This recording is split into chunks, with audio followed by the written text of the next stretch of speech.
Hello, everyone, and welcome you all to another chapter of the JavaScript beginners tutorial. So now we are on our chapter number 16, where I'll be showing you guys about the DOM manipulation in JavaScript. Okay, so we'll learn that what a DOM manipulation is, how you will be able to do that in your JavaScript or inside your website. So the full form of DOM is basically the data object model, like how you'll be able to manipulate that, change its color and stuff, use the CSS and all. We'll be learning all of this here in this particular chapter. So let's not waste time and let's get started.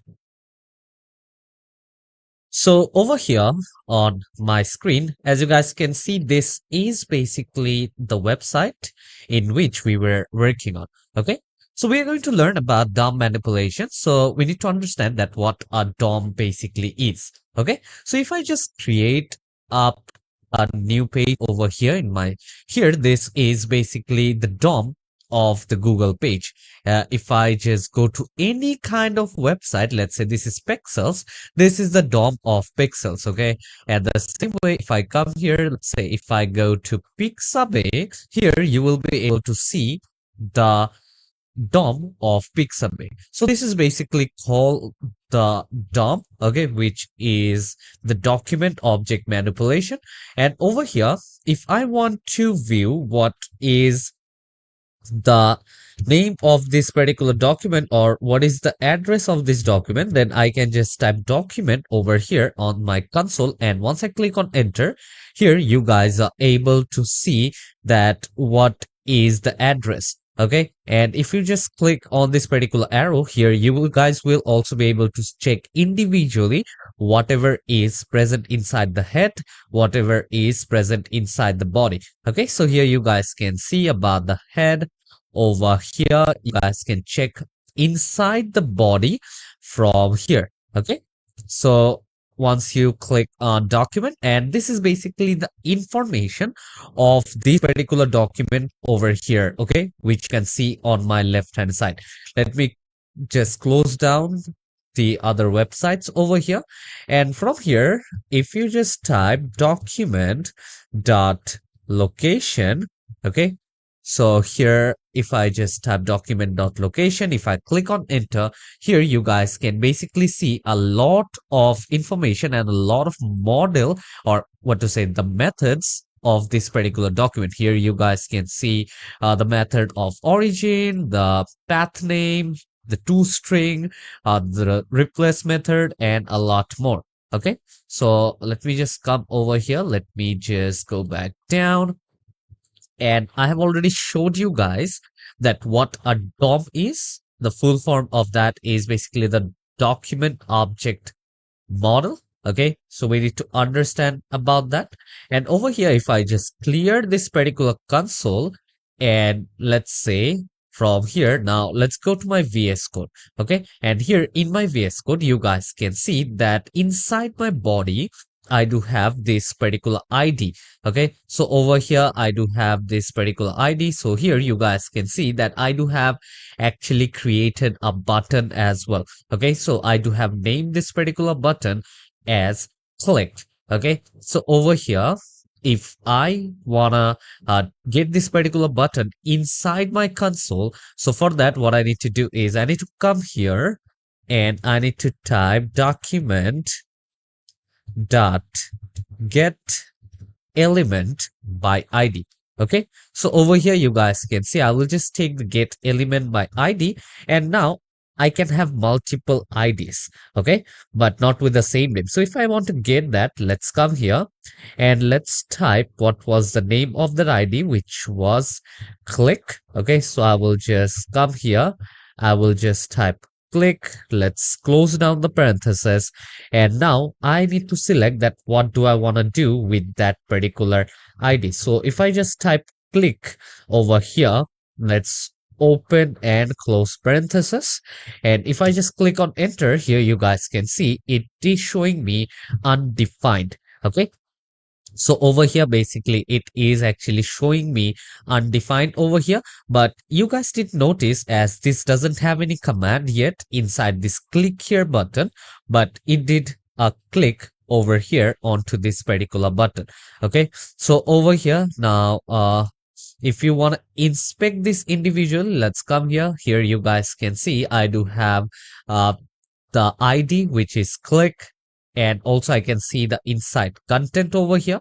And let's say from here, now if I do want to copy this, let's come here, let's click on copy, let's click on paste, and from here, now I want to change the style of the border.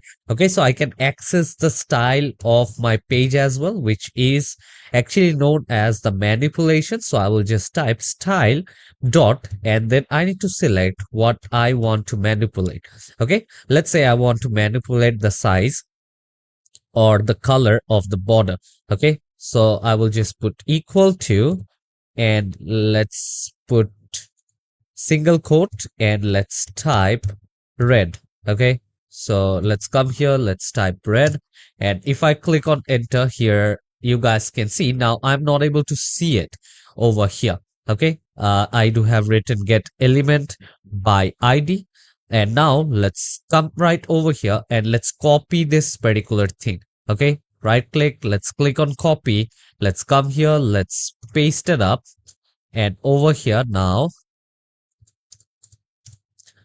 let's type red,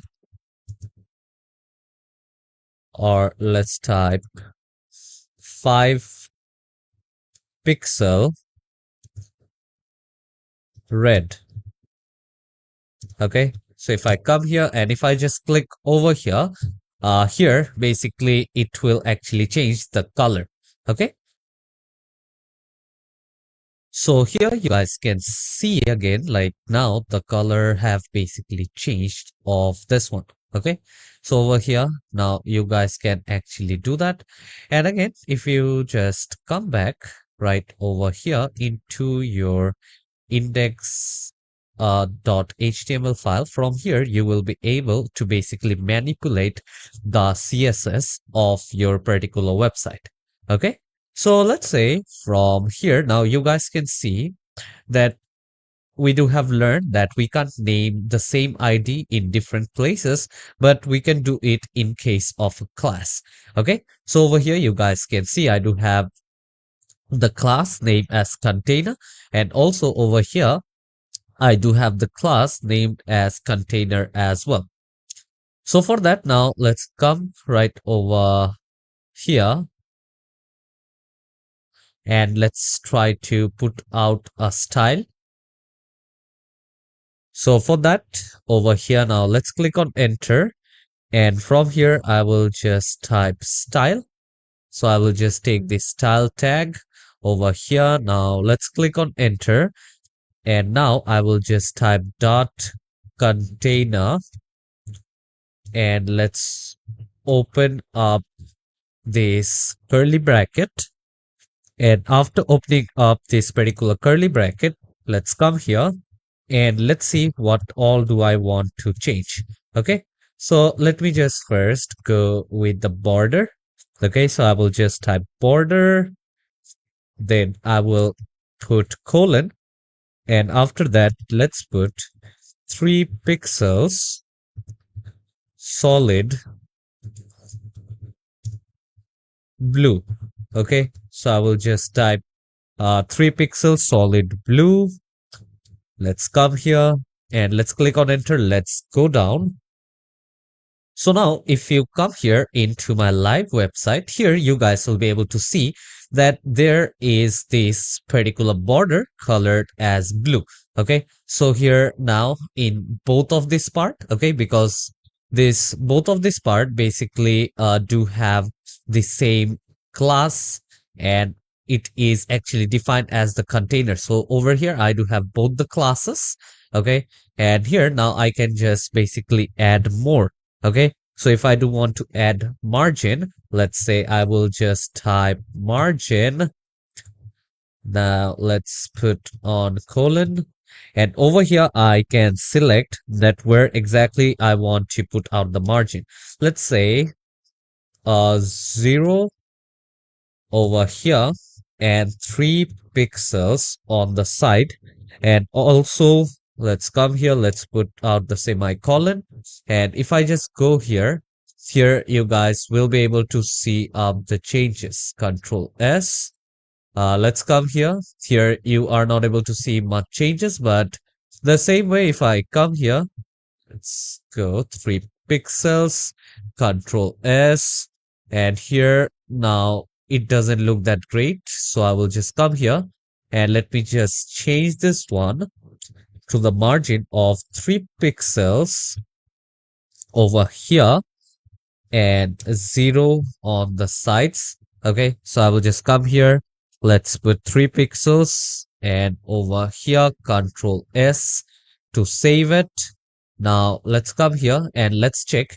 And here you guys can see now both are in different boxes. Okay, so here you guys can see the changes, the like how it used to look before, how it looks now. Let's come here, and if you want to change the color of the background, so you guys can just come here, type background, let's put out colon, and after putting on colon you guys can just type any color you want. Let me just go with yellow, so let me just put out semicolon, Control S to save it. Now let's go to my website, and here you guys can see now the background color of both of this class have also changed. So this is how you guys can work with the CSS, and this is how you can manipulate your document object model, which is your website basically. Okay, so let's come here, and also now as you guys can see, now if I just take you back, okay, to the website, here you guys can see the spaces on the sites. By default, if you don't want this particular spaces as well, you guys can basically remove that over here. Okay, but now let's come here, and if you want to change up the padding, okay, you guys can come here and you guys can change up the padding in both the classes. Okay, so let me just put 12 pixels as the padding. Okay, then again, I will just put out the semicolon, Control S to save it. Let's come here, and here you guys can see the spacing have basically increased between both the lines, and it have increased the padding over here. Okay, so now let me just try to get rid of the lines. If you do want to do that, you guys can also come here, and for that, now let's go on top into the style tag. And from the style tag, let's click on enter. Let's come down. Let's put the asterisk. And after putting on the asterisk, I will just put on the curly braces. And now let's click on enter. And over here, now as I don't want any margin, so I will just type margin, then colon, and I'll just type 0, semicolon. And over here also I don't want any padding, so in that particular case also I will just put colon, and I'll just type 0, and I will just put out the semicolon, Control S to save it. And now here, if you take a look, now on the left hand side of my page, the space which I had by default, I don't have anything right now. Okay, both of this thing is being occupied. So now over here, as we do have understood how you will be able to manipulate, let's come to my JS file. And over here now, let me just tell you guys about few of the methods of DOM manipulation. Okay, so I will just type DOM manipulation. Let's click on enter, and let's come down, and let me just tell you guys over here. So first, what I need to do is I need to create up a variable. So over here now, the first thing which we have learned is how you will be able to target an element by their ID. Okay, so I will just write a variable. Let's say, let me just type Ellie. Let me just type ment, and I will just give equal to. And now if I want to get access to my document, so I will just type document get element by ID, which is already over here. And now let's come here. Let's open up the parenthesis. Let's open up my double quote and let me just type click. Okay, so if you do want to click onto this one, so let me just type click. You guys can write this one. And now again, console.log.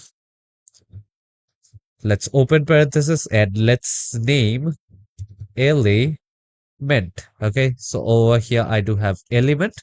And if I just come here you guys will be able to see it in its console. Okay, so over here you guys can see that you are able to target this particular ID, okay, or this particular identifier using the name. Okay, so this is how you guys can basically do that. And the same way, let's come here into my VS Code, and from here now let's click on enter. And let's say I want to get class. Okay, so I will just again type let, and let me just name this one as LA class. Okay, so I will just name this one as LA class. And if you want to identify that one, so I will just type document dot get element by class. Okay, so you guys might be thinking, well, it's very hard to type that. So I'll just tell you guys a shortcut which is basically available in most of the IDEs which you're gonna use. So first, let's say I want to put get element by class name. Okay, so I will just put the first word of each, like the first letter of each and every word. So which is G, E, by for B, and I will just type C, and then I will just type in. And if I just click on enter here, you guys can see I will just get the full thing over here. Okay, so get element by class name. And now as I do have two container, okay, so if you do want to see here, you guys can see I do have two containers right over here. So under this particular class there is container, and here also in the class I do have container, which signifies both the line. Okay, so if I want to check out their location as well, okay, so for that again let's come to my VS Code, let's go to my JS file. So I will just name, so for that let's open the double quote and let's type container. And now let's click on enter and let's print console.log. Let's open parenthesis and let's name LA class. Okay, so I do have LA class over here. Control S to save it. And if you just go to your console right now, here you guys can see that now you do have both of this class. So here you guys can see it shows you that you do have two classes. So here you do have the first class and here you do have the second class. So now let's say now I don't want both of its color or both of this class's color to be in yellow. Let's say I want to change the down one. Okay, so I want to change the background color of this down one. So in that case, what I can basically do is I can just basically go to my VS Code, but let me just show you guys that here, as I do want to change the container number 1. Okay, so here you guys can see this top one is basically known as 0, as the index numbering starts from 0. So I'll just come here as I want to change that line, so that is the number 0. So for that, now let's go to my VS Code. Let's come here, and from here now let's type LM class, or here you guys can see LA class. And now let me just open up my square bracket, and from here I am going to type 1. And once I have defined that which particular class I want to work using, which particular class name, so I will just put dot, and I will just type style dot background. Okay, not the style map. Basically I will just change this one to style, and let's come here, style dot background, and after that let's put equal to. Now let's open up the bracket, and over here let's say I want to change the color to blue. Okay, so if I do want to change it to blue, I will just type blue, Control S to save it. And if I just come over here, you guys can see now the color of this second box or the second class over here have changed individual. So I do have two different colors in both the same classes. So I can just target that and I can just manipulate the CSS over here of these things. So yeah, I hope you guys do have understood or got a knowledge about what DOM manipulation is, how it actually works, how you'll be able to do it from inside your HTML file. Okay, you guys can basically add more classes to it. If you do want to add more classes, you guys can add more classes. You guys can actually change up the existing options. Like if you do want to change up the border, the margin, the background padding, and a lot of things. Like you guys can change the fonts being used. Okay, you guys can also do that. So yeah, I hope to see you all in some other chapter. I hope JavaScript basic is clear for you guys. So take care, everyone. Keep on learning and keep on practicing your JavaScript skill.